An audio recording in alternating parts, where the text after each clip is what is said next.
इन दिनों अदालती महाज से काफ़ी अहम और दिलचस्प खबरें देखने में आ रही हैं।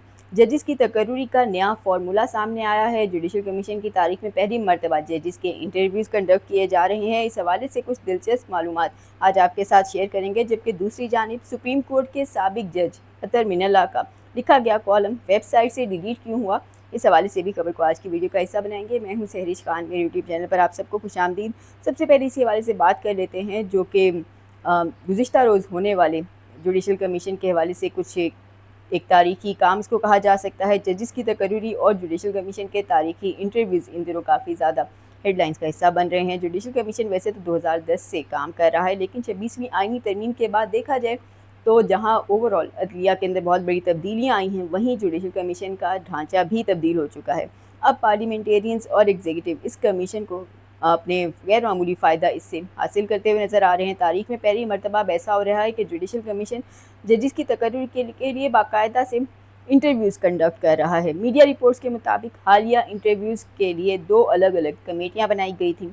जस्टिस हसन अजहर रिजवी की सरबराही में एक कमेटी जो है वो दो हाई कोर्ट्स के मामलात देख रही है, जबकि जस्टिस आमिर फारूक दीगर 2 हाई कोर्ट्स की कमेटी की सरबराही कर रहे हैं। गुज़िश्ता रोज़ ये इंटरव्यूज़ सुप्रीम कोर्ट के अंदर कंडक्ट हुए हैं और कल के इंटरव्यूज़ में इस्लामाबाद हाई कोर्ट और बलूचिस्तान हाई कोर्ट के उम्मीदवारों के इंटरव्यूज़ मुकम्मल हो चुके हैं। उम्मीदवारों की तादाद कितनी थी ये देखें तो इस्लामाबाद हाई कोर्ट के लिए कुल 7 उम्मीदवारों के इंटरव्यू किए गए, जबकि सीटें 3 हैं। दूसरी जानिब बलूचिस्तान हाई कोर्ट के लिए टोटल 20 उम्मीदवारों के इंटरव्यू किए गए, जबकि सीटें 5 हैं। कुल तादाद 27 उम्मीदवारों के इंटरव्यूज़ अब तक लिए जा चुके हैं। इंटरव्यूज़ में क्या पूछा जा रहा है, ये सवाल भी दिलचस्प है। उम्मीदवारों से बुनियादी सवाल ये पूछा जा रहा है कि आप जज क्यों बनना चाहते हैं, और इसके साथ ही फिर स्क्रीन्स पर उनके माजी के तहरीर करदा कुछ फ़ैसले हैं वो सामने लाकर तो उनके ऊपर फिर बाकायदा चेरा की जाती है। सबसे पहले अगर बलूचिस्तान हाई कोर्ट की बात करें तो मीडिया रिपोर्ट्स के मुताबिक बलूचिस्तान हाई कोर्ट के 20 उम्मीदवारों में से कई उम्मीदवार मतलूबा मयार पर पूरा नहीं उतर सके। बलूचिस्तान से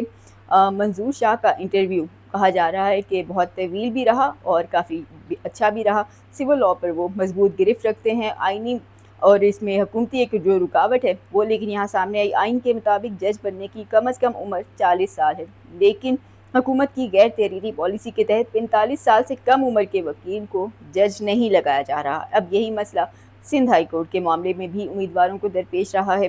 दूसरी तरफ इस्लामाबाद हाई कोर्ट की बात करें तो वहाँ पर ख़ास तौर पे जोड़ तोड़ अरूज पर है। चीफ जस्टिस सरफराज डोगर के नामजद करदा जो उम्मीदवार हैं उनको ये कहा जा रहा है कि ये यकीनी तौर पर बेहतरीन पोजीशन में हैं और शायद इंटरव्यूज़ भी इनके बेहतरीन हुए। सबसे पहले बात करें वाजिद गिलानी की, जो कि इस्लामाबाद हाई कोर्ट बार के सदर भी हैं, तो उनके हवाले से बार कौंसिल खुद भी काफ़ी मुतहरिक है और दबाव भी बढ़ाया जा रहा है। ताहम अगर उन्हें चीफ जस्टिस सरफराज डोगर की हिमायत हासिल नहीं हो सकी तो फिर यकीनी तौर पर जज बनना मुश्किल नज़र आ रहा है। दूसरी जानिब फारूक एच नाइक के भी नामजद करदा एक उम्मीदवार हैं जिनका नाम है कमर साफ़ी। मीडिया रिपोर्ट्स के मुताबिक कमर साफ़ी का इंटरव्यू अच्छा रहा, लेकिन वो मकामी इस्लामाबाद बार की सियासत में इंडिपेंडेंट ग्रुप से दूर हो चुके हैं। यहाँ सवाल ये भी है कि क्या वो जुडिशल कमीशन के 17 में से मतलूबा 9 वोट हासिल कर पाएंगे, क्योंकि अगेन हतमी फ़ैसला किसका होगा। इंटरव्यूज़ तो जो भी कर रहे हैं सो कर रहे हैं, लेकिन फ़ैसला अभी भी जुडिशल कमीशन के पास ही इसका इख्तियार है। और इंटरव्यूज़ की हकीकत अपनी जगह पर, लेकिन दरअसल हुकूमत के पास अक्सरियत है जुडिशल कमीशन के अंदर। 26वीं तरमीम के बाद जिस तरह जुडिशल कमीशन का ढांचा तब्दील किया गया है तो उसमें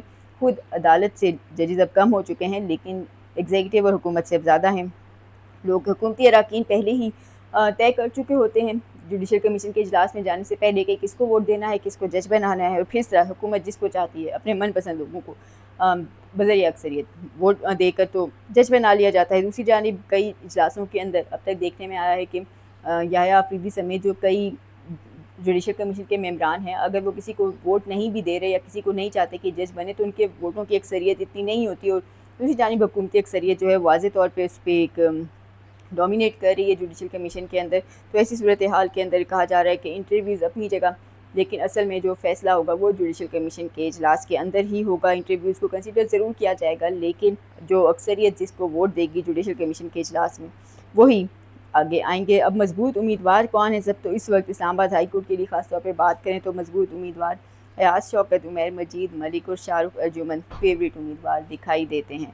दूसरी जानिब सुप्रीम कोर्ट के साबिक जज अतर मिनल्ला की जानिब से गुज़िश्ता दिनों डॉन न्यूज़ के लिए एक कॉलम लिखा गया और फिर उस कॉलम को اچانک ویب سائٹ سے ڈیلیٹ کر دیا گیا۔ سپریم کورٹ کے سابق جج جسٹس ریٹائرڈ اطہر من اللہ نے ڈان اخبار میں ایک کالم لکھا جس میں انہوں نے حیرت کا اظہار کیا کہ موجودہ حالات کے اندر وکلا تحریک کیوں نہیں شروع کر رہے۔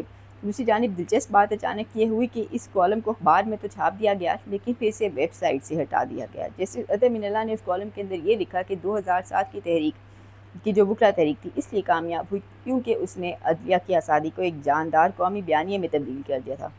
آج میڈیا پر سینسرشپ ہے جس کی وجہ سے عوامی غصہ دب کر رہ گیا ہے۔ بار ایسوسی ایشنز اب نظریاتی نہیں رہیں، مزید وہ لکھتے ہیں کہ بار ایسوسی ایشنز اب سیاسی دھڑے بندیوں کا شکار ہو چکی ہیں۔ اب یہ کالم بظاہر جو وکلا کو تحریک کی جانب لے جانا چاہتا ہے نظر آ رہا ہے اور آئین کی بالادستی کی وہ بات کر رہے ہیں، لیکن اس کالم کے بعد سوشل میڈیا پر ایک دلچسپ صورتحال ہے، دلچسپ قسم کی بحث چل رہی ہے۔ جو بس کہا جا رہا ہے کہ جب خود یہ صاحب عہدے پر تھے، جج کے عہدے پر، تو ان کے متعدد فیصلے تنقید کی زد میں رہے، خاص طور پہ جب 2023 میں پنجاب اور خیبر پختونخوا میں آئینی مدت کے اندر جو الیکشنز کروانے کا معاملہ تھا، اس وقت کے سابق چیف جسٹس عمر عطا بندیال چاہتے تھے کہ 90 روز کے اندر خیبر پختونخوا اور پنجاب کے اندر الیکشن کروائے جائیں۔ اس حوالے سے انہوں نے 14 مئی کی ایک تاریخ بھی دے دی، تو اس وقت معاملے کے اوپر جسٹس اطہر من اللہ نے فیصلے کو متنازع بنانے کی کوشش کی اور 2-3 اور 2-4 کی کچھ ایک وہ بحث تھی کہ بینچ کتنے رکنی بینچ ہے، اس کے اندر اس بحث کا وہ حصہ بنے اور پھر اس کے بعد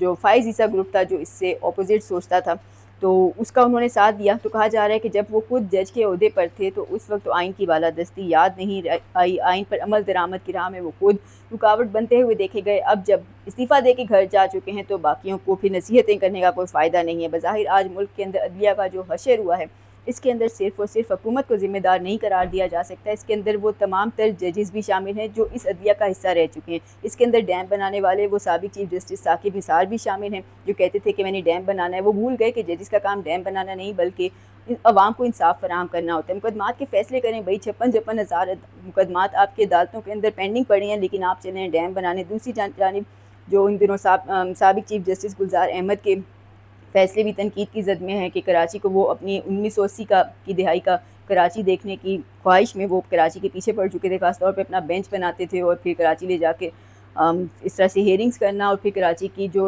مختلف عمارات تھیں ان کو تجاوزات کے نام پہ چیزوں کو گرانا۔ تو یہ سب کام آپ کے نہیں ہیں، جو ججز کا کام ہے وہ وہی کریں۔ تو اسی کا جسٹس اطہر من اللہ کو بھی کہا جا رہا ہے کہ